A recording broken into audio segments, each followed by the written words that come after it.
스가 내각, 전임 아베 내각의 시즌2다. 이런 표현까지 나오고 있습니다. 정윤영 기자. 그렇다고 보면은 한일 관계 이전의 아베 시절과 크게 달라지지 않을 것이다. 이렇게 볼 수도 있겠네요. 네, 아베 내각의 2인자였던 스가 총리는 이 외교 문제의 경우도 아베와 상의하겠다며 계승을 강조했습니다. 安倍総理が進めてきた取り組みを継承し進めていかなければなりません。私にはその使命があると 때문에 당장 한일 관계가 급변하진 않을 것으로 보입니다.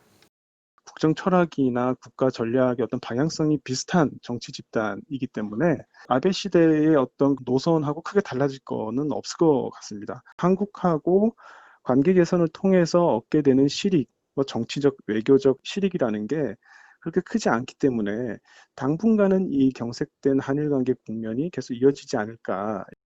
임 기자. 네. 그런데 이 스가 총리, 아베 총리와는 좀 달리 균형 감각을 갖춘 정치인이다. 이런 평가도 있죠.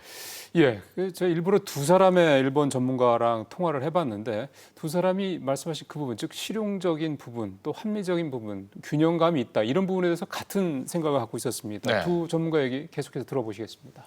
스가 총리는 균형 감각이 뛰어난 사람이다. 아베 총리가 어떤 이념지향이었다면 스가 총리는 실용주의자고 실용지향적이다. 이렇게 평가할 수 있죠. 이익이 안 되는 방향으로는 안 가는 성격이에요. 한국하고 싸운다라는 것이 결과적으로 별로 이익이 없다고 생각하면 어떤 해결책을 찾아내려고 할 것이라고 저는 생각합니다. 그래서 일각에서는 한일 간 대화 분위기가 조성될 가능성이 있다. 이런 관측도 있죠. 조심스럽긴 한데요. 스가 총리가 최근이죠. 아직 총리 되기 직전입니다만 일본 기자클럽 주최 자민당 총재 후보 토론회에 나갔었는데 이 자리에서 한국 그리고 중국과의 의사소통을 항상 하겠다 이런 의지를 좀 내비치기도 했습니다. 네. 그러니까 시간이 걸리더라도 이 두 나라 간의 관계가 즉 한일 두 나라의 관계가 지금보다는 나아지지 않겠느냐라는 기대감을 좀 가질 수 있는 대목이라고 볼 수가 있겠는데요. 앞서 세종대 호사카 교수도 얘기를 했습니다만 아베 정부 때처럼 한국과 대립각을 세워서 일본한테 별로 도움이 될 게 없다라고 생각을 하면 아무래도 한국과의 외교 관계에서 뭔가 또 적극적으로 돌파구를 찾을 수 있지 않겠느냐 이런 기대감도 그래서 좀 가져볼 법합니다. 정 기자, 이런 가운데 퇴임한 아베 전 총리 야스쿠니 신사를 참배했습니다. 왜 한 겁니까? 네, 아베 전 총리가 이 퇴임한 지 사흘 만에 A급 전범이 합사된 야스쿠니 신사를 참배했는데요. 이를 두고 정치적으로 개선된 행동이 아니냐 이런 분석이 나오고 있습니다. 네. 일각에선 아베 전 총리가 이 퇴임 이후에도 영향력을 행사하는 이른바 상황 정치를 할 가능성이 있다고 해석합니다. 상황 전처. 네, 신사 참배는 보수 우파 진영에게 집권 자민당의 역사관이나 정치적 노선을 재확인하는 메시지가 될 것으로 보입니다. 임 기자, 그런데 이 스가 총리, 과거 아베 총리가 야스쿠니 신사 참배를 할 때 이것에 대해서 반대한 적이 있었다고요. 2013년 12월, 그러니까 한 7년 가까이 좀 된 거죠. 그때 아베 총리가 야스쿠니 신사를 참배하겠다고 얘기를 하자 경제 재정이 우선이다라면서 반대 입장을 이제 밝혔었는데요. 그래도 아베 총리는 이제 신사 참배를 강행을 했고요. 그래서 이제 이 스가 총리가 당시 관방장관이죠. 우리 정부에 아베 총리가 신사 참배를 할 것이다 이렇게 미리 알려주기로 했다 이런 네. 얘기도 좀 전해지고 있습니다. 결과적으로 당시 스가 관방장관은 자신이 직접 참배하지는 않았지만 아베를 옹호했다, 지지했다 이렇게 볼 수도 있겠습니다.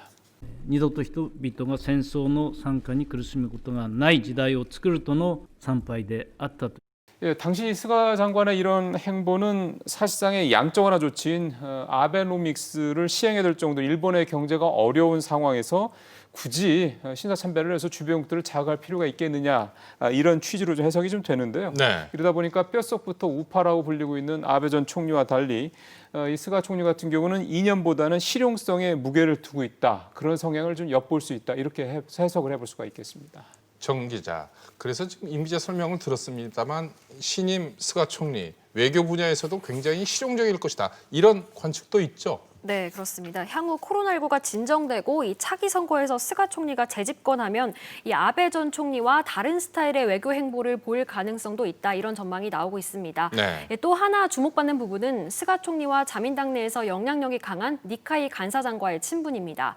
니카이 간사장은 자민당 내에서도 비교적 지한파에 속하는 인물로 지난 1월 한일 관계 개선 필요성을 언급하기도 했습니다. 정 기자, 이 한일 관계 개선에 대해서 일본 쪽 여론은 어떻습니까? 네, 아직 별다른 반응은 나오지 않고 있습니다.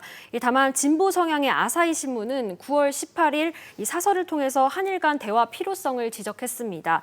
스가 정권이 꼬인 한일 관계를 풀기 위해 대화에 나서야 한다는 점을 완곡하게 표현했습니다.